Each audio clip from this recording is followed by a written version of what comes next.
Hi everyone, welcome to this new video of phodu.club. Today we are on the campus of Hyderabad. This is actually the Nilgiri building over here.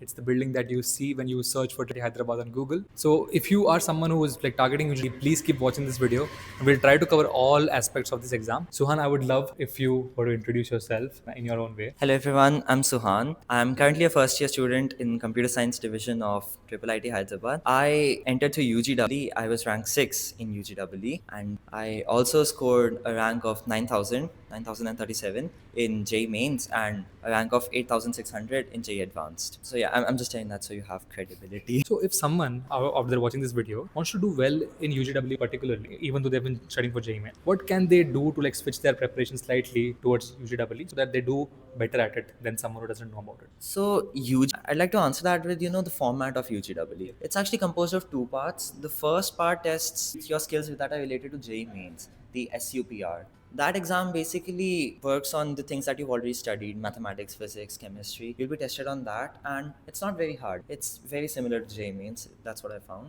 The second part of it is REAP, the research aptitude test. Now, a lot of people stress about REAP, like whenever they're studying for UGW, that it's something completely out of the world. It's really not. Like, it's mostly logical reasoning, and honestly, you should be fine if you like just give sample papers of the exam, because it basically tests your aptitude skills. It does not test any subject specific skills. It only tests your mental abilities. As you said, SUPR, the super section is mostly revolving around the JEE main paper pattern, physics, chemistry, maths. Can you tell me what the level of the questions here was? Was it exactly like JEE main? Was it slightly easier or tougher? Questions in SUP, they are very similar to JEE mains, except there's a different angle to them. Like, there are questions that you would have probably seen in JEE mains at some point, similar questions, you would have noticed them, but they test you at a slightly higher level compared to JEE mains, because SUPR is basically like the gateway to REAP test. So you have to ace, you need to get a minimum percentage in SUPR to be actually evaluated for REAP. So for that reason, it's slightly above JEE mains, but I'm pretty sure like if you are done with your JEE mains preparation really well, you should be able to answer them. So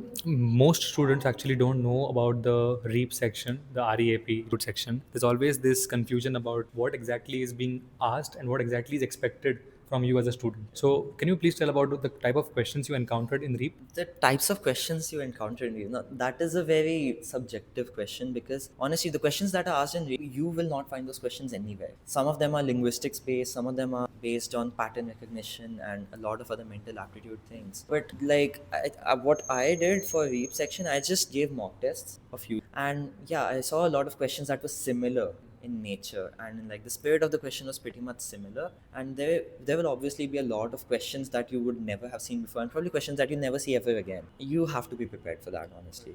There's no resource other than sample papers that can prepare you for it. So when you say it was about linguistics, about aptitude in general, would you say that it is like you require PCM knowledge to do that, or is it like outside of PCM as well? It's like generally in general how good are you, and in general how well you understand things. So the REAP section, as the name suggests, it's based on research aptitude. The whole goal of REAP test is to evaluate whether you are fit for doing research or not, like to basically judge your aptitude in research. It is really not related to PCM. Some questions might seem similar or like might use concepts that you would have studied in PCM, but honestly, it's not at all like JEE mains or advanced where the whole paper is focused on like PCM. Some questions might be related, but honestly it's mostly mental aptitude, like logical reasoning and stuff. I want to know about what would you advise someone who is writing UGW this year. How can they manage their time while doing the paper? Because the SUPI section is there, then there is REAP section. There's a lot of pressure happening between the two sections, and they are locked. You cannot open the other section before completing the first one.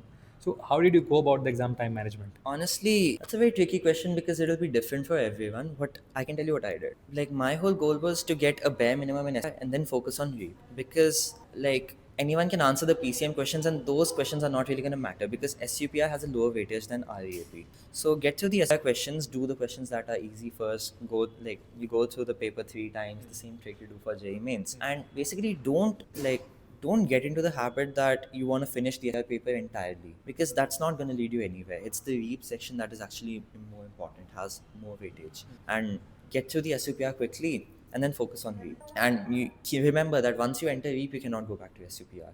So make sure what you are answering in SUPR, you know what you have to say. Like, you need to be correct about every answer that you give. You don't have to give all answers, but the ones you do give have to be correct. When you were writing the UGW exam, did you notice any chapters or any sections which were, being asked a lot by the institute, or was it just very random and very unpredictable? It was pretty unpredictable because, like, they change the paper format every 2 3 years, so there's not much predictability like the way you see it in J mains, where some chapters are important, some chapters are not important. The advice I did get from one of my seniors about UGW was that assume you don't really know anything about the paper, because it's going to trick you. It is a tricky paper, it's not that straightforward, and the syllabus, like the weightages of a lot of chapters keep changing, because honestly they want the best of the best to get into the college, so they keep doing that to make sure, like, you really know everything. You're strong with your concepts, you need to be strong with your concepts. I think that is pretty much summing up the entire UGEE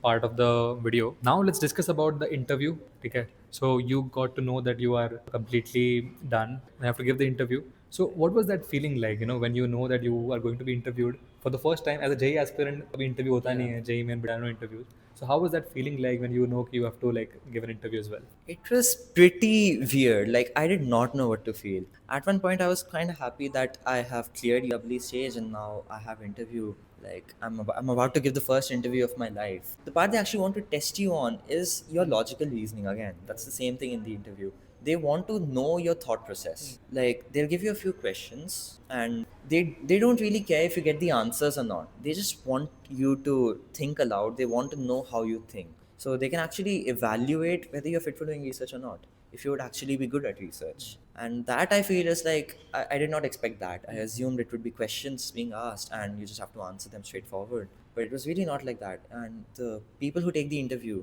they are very chill. They make you feel very comfortable, they are very friendly, and it's just talking, honestly.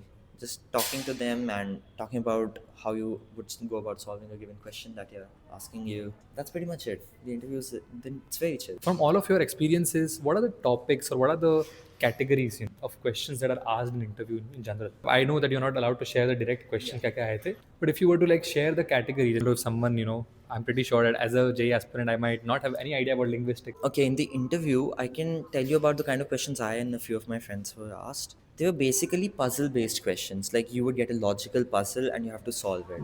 Like, you've seen those brain teasers, right? Yeah. They are very similar to those. Just you have to work a lot harder to answer them. And honestly, in an interview, it doesn't really matter if you get to the correct answer or not. You can give the wrong answer, but if your thought process is in the right direction, they will mark you on your thought process. The answer is pretty much irrelevant in the interview. I also know a few people who got some PCM related questions. They're very minimal and they're mostly logical based again. They're not about, memorizing formulas or knowing like very niche concepts. They're about your logic and your strength in certain concepts. What would be the weightage of both of these things when it comes to your final rank and final, consideration for admission here? I honestly cannot answer that because IIT does not disclose any of the weightages of interview and SUPR. What I know and what I've heard from my seniors is that interview has the highest weightage, the REAP has second highest weightage, and SPR has the lowest weightage. I know this question might be too early for you, but do you think it's worth it? Do you think it's worth all of the hard work that you've put in to study here, to be here,